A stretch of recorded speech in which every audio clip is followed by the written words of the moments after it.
We're going to talk about FTX briefly here and then a little bit later.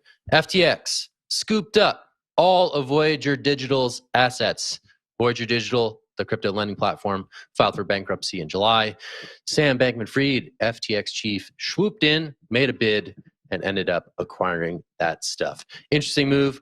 Consolidation following the great deleveraging, and FTX gets a little bit bigger with some potentially savvy business moves. All right, Will, I'm going to throw this to you. What do you think about SBF and FTX buying up the remains of Voyager Digital? It's pretty interesting, and I like the pairing here because it was actually Binance versus FTX to get all these assets, right? So we have a nice little exchange war between Binance, the heavyweight, and FTX, the new kid on the block, which has really established itself over the last 2 years, buying up $1.4 billion worth of assets during this Chapter 11 fiasco for Voyager. Voyager, seemingly out of the woods now, doesn't really exist as a company anymore. All the assets are gone.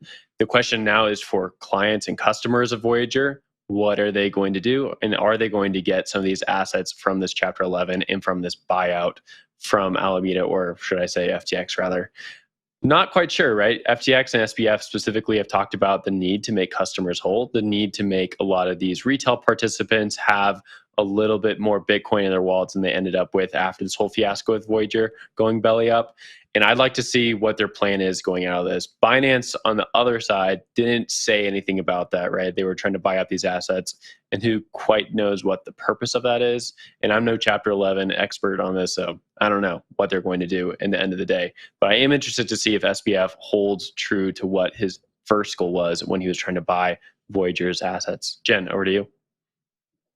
Yeah, the press release kind of alluded to the possibility of transitioning customers over to FTX US, which I thought was really interesting. So FTX purchased Voyager, or spent $1.4 billion here. And I think there's 3.5 million customers on Voyager. So I did some quick napkin math, which equates to a cost per acquisition of about $400 a customer if all 3.5 million were to go over to FTX US. So I thought that, like if we're looking at the quick napkin math there, it makes a lot of sense when you think about the full lifetime value of a customer. I think this story, though, highlights an important lesson. So when we look at the bankruptcy filings, I'm just going to take a little snippet from one of the reports that came out on the story. In bankruptcy proceedings, customers of crypto platforms are treated as unsecured creditors, meaning that they're not actually entitled to the crypto they purchased. I think that there was a very valuable lesson there to be learned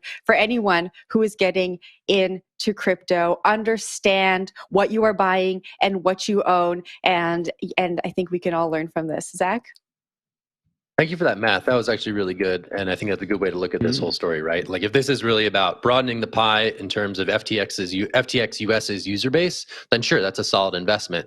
I think it also suggests that crypto lending is still a pillar, one of those core things that is offered in the world of CeFi among these centralized exchanges and other service providers that people want, right? They get these digital assets, they get their Bitcoin, they want to get a little bit of yield on it if they're just going to let it sit there. And that's what these crypto lenders represented and how they found product market fit. Of course, they were a bit of a black box. All the risks that they had been taking on were not known to the world in a way that would be native to, say, a DeFi lending platform.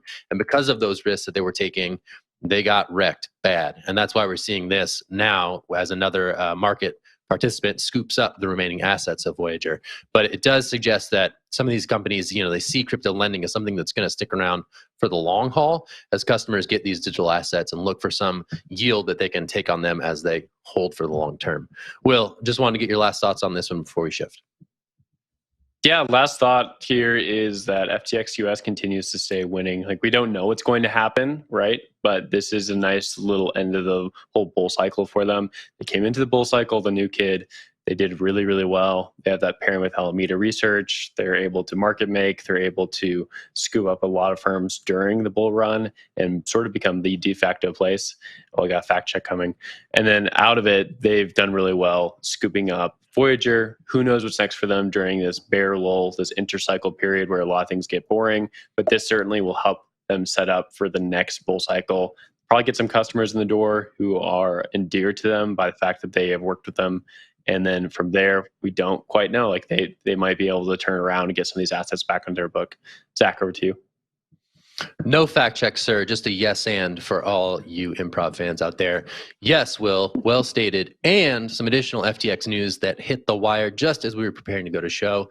FTX US chief Brett Harrison stepping down from that role to an undisclosed next thing coming. He made that announcement on Twitter this morning.